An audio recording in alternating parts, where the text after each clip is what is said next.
The life and impact of Nathan Cobb.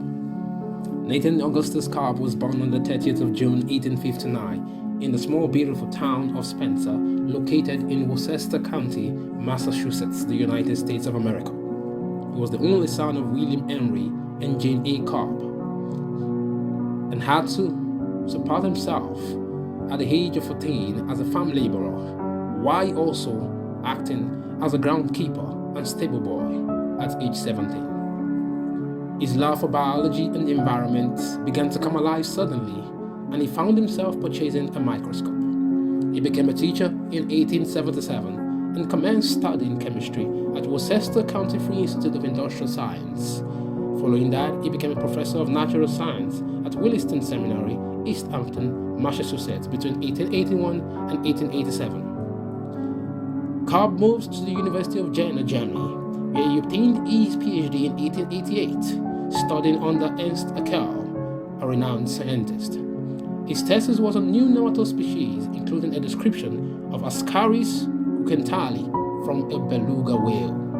After his PhD, he worked on oceanographic research in Italy for a short time, where he had the opportunity to collect nematodes and mount them in balsam. So expertly were these slides that he mounted, and that these specimens still exist in excellent condition today. He therefore afterwards moved to Australia and collected marine nematodes during his voyage.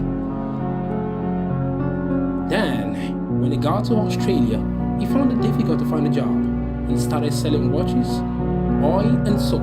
He even designed newspaper advertisements for products that included chemical analysis conducted in his own laboratory.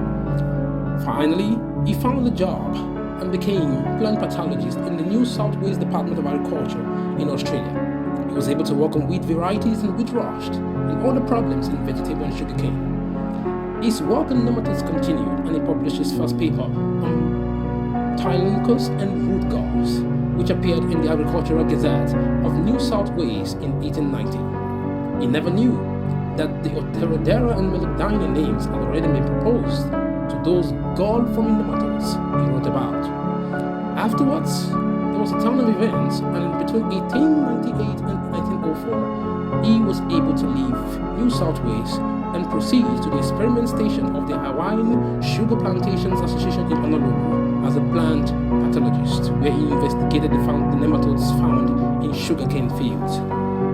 He was able to manage this position for a while, and after 2 years, he moved to a position as agricultural technologist with the United States Department of Agriculture Bureau of Plant Industry in Washington, D.C. 8 years after he resigned as a nematologist, and he began his professional career in nematology. He researched plant-feeding nematodes associated with many crops and has been renowned and noted to describe over 1,000 nematodes. During this period, he was able to do this by collaborating with the amazing scientific illustrator called William Chambers. In 1913, he published his paper New Nematode General, found inhabiting fresh water and non-brackish water.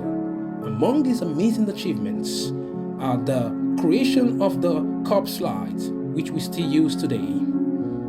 He also invented the metal microscopic slide, which many of us prefer to the conventional glass type. His laboratory manual estimating the nema population of soil still forms the basis for a large portion of the methods and apparatus used in nematology today. He also proposed the term nematology in replacement of emmentology. He provided the foundation for nematode taxonomy, as well as started the publication contributions to a science of nematology, which still lives on today. He died at the very young age of 72 in 1932 as a result of a heart attack while in Johns Hopkins Hospital, Maryland. His legacy still lives on, and people like me owe him a great deal of appreciation as we are inspired to take up the baton and keep nematology alive. This video is specifically produced for the Cobb Nematology Foundation Science and Art Contest.